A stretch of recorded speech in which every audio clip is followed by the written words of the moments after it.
Good morning everyone. మీరందరూ ఎప్పటి నుంచో అడుగుతున్నారు ఈ ఓపెన్ బిఓసి కాన్సెప్ట్.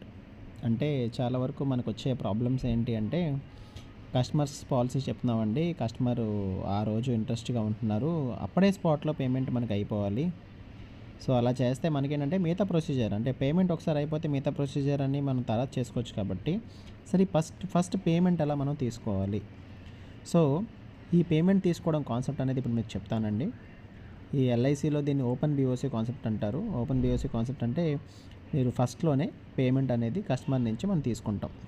సో దీనికోసం మనం ఏం చేయాలంటే, ఫస్ట్ మనం ఫోన్లో మనం క్రోమ్లోకి వెళ్తే, మనం క్రోమ్ అనేది ఓపెన్ చేస్తే, క్రోమ్లోకి ఇలాగా జస్ట్ మీరు ఎల్ఐసి అని టైప్ చేశారనుకోండి, ఇక్కడ ఆల్రెడీ ఎల్ఐసి ఉంది కాబట్టి ఎల్ఐసి టైప్ చేస్తే మీరు సైట్లోకి వెళ్ళిపోవాలి. మనం ఏదైనా సపరేట్గా మనం ఎక్కువగా యాప్స్ వాడమండి, ఓన్లీ డైరెక్ట్ సైట్ లాగిన్స్ ఎక్కువ ఉంటాయి. సో మిగతా యాప్స్ అన్ని థర్డ్ పార్టీ యాప్స్ ఉంటాయి. సో ఎల్ఐసి అఫీషియల్ సైట్లోంచే మీరు ఎంటర్ అవ్వండి. ఒకసారి మీరు ఎల్ఐసి ఇక్కడ ఎంటర్ అయిన తర్వాత సైట్లో ఇలా అడ్వర్టైజ్మెంట్ వస్తుంది. సో అడ్వర్టైజ్మెంట్ మీరు క్లోజ్ చేసుకొని మెల్లిగా మీరు కిందకి వెళ్ళారనుకోండి, మెల్లిగా కిందకి వెళ్తే మీకు ఇక్కడ అదర్ ఆన్లైన్ సర్వీసెస్ అని ఉంటాయి. ఈ అదర్ ఆన్లైన్ సర్వీసెస్లో ఇక్కడ ఆనంద అని ఉంది చూసారా కింద మనకి, ఈ ఆనందాన్ని మనం టచ్ చేయాలి. ఆనంద అనేది మనకి ఎల్ఐసిది ఆన్లైన్లో పాలసీస్ కంప్లీట్ చేసుకునే ఒక పోర్టల్. ఈ ఆనంద అనేది అందరికీ ఉంటుందండి, కస్టమర్స్కి, సేల్స్ ఛాంపియన్ అంటే మన ఎంప్లాయీస్కి, అలాగే ఏజెంట్స్ అందరికీ ఉంటుంది. సో ఇందులో మీరు దేంట్లో వెళ్ళాలంటే సేల్స్ ఛాంపియన్ని మీరు టచ్ చేయాలి. సేల్స్ ఛాంపియన్లో మీరు వెళ్ళినప్పుడు మీ ఏజెన్సీ కోడ్ ఉంటుంది కదా, మీకు ఏదైతే ఏజెన్సీ కోడ్ అలాట్ అయిందో బ్రాంచ్ నుంచి, ఆ ఏజెన్సీ కోడ్ని మీరు ఎంటర్ చేయాలి. ఈ ఏజెన్సీ కోడ్ ఓటీపీ ద్వారా లాగిన్ అవ్వచ్చు. అలాగే మీరు ఓటీపీ లాగిన్ అయిన తర్వాత పాస్వర్డ్ క్రియేట్ చేసుకొని పాస్వర్డ్ ద్వారా కూడా మీరు లాగిన్ అవ్వచ్చు. సో ఓటీపీతో ఏంటంటే ఏదైతే మీకు రిజిస్టర్డ్ నెంబర్ ఉందో దానికి మాత్రమే ఓటీపీ అనేది వెళ్తుంది. ఫర్ ఎగ్జాంపుల్ నా కోడ్ 649342, దీన్ని నేను టెక్ చేసుకొని ఐఎమ్ నాట్ ఎ రోబోట్ అని పెట్టుకుంటే ఈ గెట్ ఓటీపీ అనేది వస్తుంది. ఈ ఓటీపీ అనేది మన రిజిస్టర్ మెయిల్ ఐడి కూడా వెళ్తుంది, మెయిల్ ఐడి మొబైల్ నెంబర్తో పాటు. సో ఓటీపీ ఇక్కడ వచ్చింది ఎంటర్ చేసుకోవాలి. ఇక్కడ పైన వచ్చింది కదా 256703, ఇక్కడ వచ్చిన తర్వాత ఐఎమ్ నాట్ ఏ రోబోట్ అనేది మనం క్లిక్ చేసుకొని లాగిన్ అవుతాం. ఈ లాగిన్ అయిన తర్వాత మనకి ఏంటంటే ఇలాగ మనకి పోర్టల్ ఓపెన్ అవుతుంది. ఇందులో మనకి పైన 3 డాష్లు ఇచ్చారు కదా, ఎల్ఐసి పక్కన టాప్ లెఫ్ట్ కార్నర్లో ఈ 3 డాష్ను ప్రెస్ చేస్తే మనకి ఇక్కడ ఎంహెచ్ఆర్ బాక్స్ కింద ఓపెన్ బిఓసి కనబడుతుంది. ఈ ఓపెన్ బిఓసి క్లిక్ చేసిన తర్వాత కింద ఇంకో ఓపెన్ బిఓసి అని ఉంటుంది. ఈ ఓపెన్ బిఓసి మనం ఓపెన్ చేస్తే మన ఏజెన్సీ కోడ్తో ఏదైతే ఉందో, మన ఏజెన్సీ కోడ్తో మనం ఎవరికైనా ఓపెన్ బిఓసి మనం క్లియర్ చేసుకోవచ్చు. So for example me code 257169Y ఇది పెట్టామనుకోండి, ఇక్కడ మనం కింద కొట్టగానే ట్యాబ్ అని కొట్టగానే నెక్స్ట్ ఏజెంట్ వెరిఫికేషన్ సక్సెస్ఫుల్లీ, మీ పేరు వచ్చింది లంకల్పల్లి ఇంద్రజ, మీకు ఏంటి మెయిల్ ఐడి, ఎలాగా మీ సూపర్వైజర్ ఎవరు ఏంటి అనేది. ఇక్కడ మనం కిందకు వచ్చిన తర్వాత ఈ కోడ్ ఇవ్వగానే మిగతా డీటెయిల్స్ అన్నీ ఆటోమేటిక్గా వస్తాయండి, మనం టైప్ చేయాల్సిన అవసరం లేదు. ఇక్కడ customer name for example Suresh అనుకోండి, సురేష్ అని టైప్ చేసి customer mobile number for example నా మొబైల్ నెంబర్ అందాక ఇస్తాను వెరిఫికేషన్ కోసం.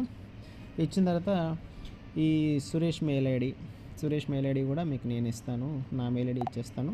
ఇచ్చిన తర్వాత ఇక్కడ బీఓసి అమౌంట్ ఏంటంటే ఏదైతే అతని అమౌంట్ ఏదైతే మోడ్లో కట్టాలనుకుంటున్నాడు, ఇయర్లీ మోడ్ అయితే ఇయర్లీ మోడ్, క్వార్టర్లీ అంటే quarterly, half yearly, monthly mode, ఏదైతే అమౌంట్ ఉందో ఇంక్లూడింగ్ జిఎస్టీ ఏదైతే అక్కడ చూపిస్తారో ఆ అమౌంట్ మీరు ఇక్కడ ప్రెస్ చేయండి. ఫర్ ఎగ్జాంపుల్ 12,571 అనుకుందాం. ప్లాన్ ఏమో జీవన్ లాభ్ అనుకుందాం. సో జీవన్ లాభ్ ప్లాన్ ఉంది కదా, జీవన్ లాభ్ ఉంటే ఇక్కడ మనకి ప్రొసీడ్ అనేది వస్తుంది. ఈ ప్రొసీడ్లో మనం ఏం చేయాలి, ఫర్ ఎగ్జాంపుల్ ప్రొసీడ్ అని కొట్టామనుకోండి, ఆటోమేటిక్గా కస్టమర్కి ఒక మెయిల్ సెండ్ అవుతుంది. అంటే ఓపెన్ బిఓసి ద్వారా మెయిల్ అనేది మనకు సెండ్ అయిపోయింది. ఇది ఇక్కడ వరకు మీరు చేయాల్సిన ఫస్ట్ ప్రాసెస్. ఇప్పుడు అయిపోయింది కదా, ఇది క్లోజ్ చేసుకొని మనం మెయిల్ ఐడీస్లోకి వెళ్ళి చూసుకుంటే ఇప్పుడు ఓపెన్ బిఓసి లింక్ అనేది మనకు వచ్చింది. ఈ లింక్లో మనకి ఇక్కడ మెయిల్ ఓపెన్ చేస్తే అఫీషియల్ ఎల్ఐసి నుంచే కాబట్టి మీరు ఎక్కడ భయపడాల్సిన అవసరం లేదు, ఎల్ఐసి నుంచి ఇలా వస్తుంది. ఇక్కడ BOC reference number, BOC payment link అన్నీ వస్తాయి. ఇక్కడ మీరు క్లిక్ టు పే అని కొడితే ఈ పేమెంట్ లింక్ అనేది ఓపెన్ అవుతుంది. పేమెంట్ లింక్లో వెళ్ళిన తర్వాత ఏదైతే అక్కడ డీటెయిల్స్ ఎంటర్ చేశారో అవన్నీ ఇక్కడ వస్తాయి. ఇక్కడ మనకి ఎవరు పంపించారు, అతని కోడ్ ఏంటి, ఎవరికి పంపించారు, మెయిల్ ఐడి అన్నీ మీరు చెక్ చేసుకొని ప్రొసీడ్ అని కొట్టండి. ప్రొసీడ్ అని కొట్టిన తర్వాత మీకు ఓటీపీ వెరిఫికేషన్ వస్తుంది. ఈ ఓటీపీ వెరిఫికేషన్లో మీరు ఓటీపీ ఏదైతే 6 డిజిట్ ఓటీపీ వస్తుందో అది మీరు ఎంటర్ చేయాలి. అది మెయిల్ ఐడికి వస్తుంది. ఆటోమేటిక్గా మీరు మెయిల్లో చూసి మీకు ఆల్రెడీ ఇక్కడ ఓటీపీ అనేది జనరేట్ అయింది. సో 107,999 అది పర్సనల్ మెసేజ్ కూడా వస్తుంది. 107,999 ఇది అయిపోయింది. వెరిఫై ఓటీపీ కొట్టేస్తారు. కొట్టిన తర్వాత ఇక్కడ ఇంకా next payment link proceed to payment అయిన తర్వాత ఇక్కడ మీరు యాప్స్లోకి వచ్చేస్తారు. ఇక్కడ మీరు ఎనీ యూపీఐ అయితే యూపీఐ, నెట్ బ్యాంకింగ్ అయితే నెట్ బ్యాంకింగ్, యాక్సిస్ బ్యాంక్, ఇక్కడ యాక్చువల్గా క్రెడిట్ కార్డ్స్తో కూడా మీరు పేమెంట్ అనేది మీరు చేసుకోవచ్చు. చేసిన తర్వాత మిగతా మీకు ప్రాసెస్ ఆల్రెడీ తెలుసు. ఇక్కడ నుంచి పేమెంట్ చేసిన తర్వాత మీకు రిసిప్ట్ జనరేట్ అవుతుంది. ఆ రిసిప్ట్ మాకు ఫార్వర్డ్ చేస్తే మిగతా ప్రొసీజర్ అంతా మేము కంప్లీట్ చేస్తాం.